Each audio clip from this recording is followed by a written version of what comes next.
নগরী জুড়ে বইতে শুরু করেছে শীতের আমেজ। এবছর নভেম্বরের শেষ দিকে এসেও ডেঙ্গুতে মৃত্যুতে কোনো দিন রেকর্ড করছে। এর কারণ খুঁজেছি আমরা। আজিমপুর সরকারি স্টাফ কোয়ার্টারের এই সকল নির্মাণাধীন ভবন ঘুরে দেখা যাচ্ছে প্রত্যেকটি ভবনের নিচে এইভাবে পানি জমেছে, আর এখানে প্রত্যেকটি ভবনকেই মশার হটস্পট হিসেবে চিহ্নিত করা যেতে পারে।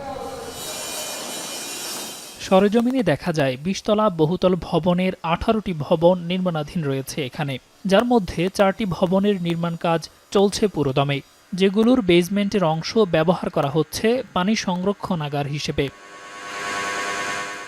বহুতল ভবন নির্মাণ কাজের জন্য আলাদা পানি সংরক্ষণাগার রাখার নিয়ম থাকলেও বছরের পর বছর এ নিয়মের বালাই নেই। শ্রমিকরা বলছেন অনেকেই জ্বরে আক্রান্ত হচ্ছেন। বিল্ডিংয়ে মানুষকে মশা কামড়ায়, সাইডে মশা কামড়ায়, এক জায়গায় বসে থাকলেও মশা কামড়ায়। ২-৩ দিন আগে একজনে দেশে চলে গেছে এরকম জ্বর, আজকে ২ সপ্তাহ ধরে কাজ করতে পারতেছে না। আর একজনে কালকে চলে গেছে। ৬ মাস ধরে অনেক মশা দেখতেছি এখানে, কাজের মতন করা যায় না, দিন দুপুরে কামড়ায় মশা।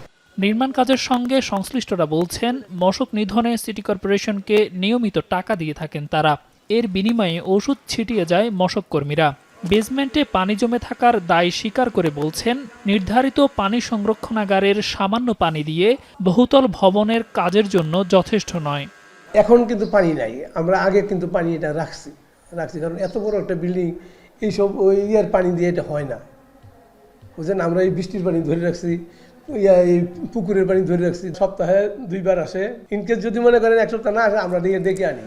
বিশেষজ্ঞরা বলছেন মশক ব্যবস্থাপনার বিজ্ঞানভিত্তিক পদক্ষেপের পাশাপাশি হটস্পট চিহ্নিত করতে হবে, তাহলেই কমবে ডেঙ্গু সংক্রমণ ও মৃত্যু।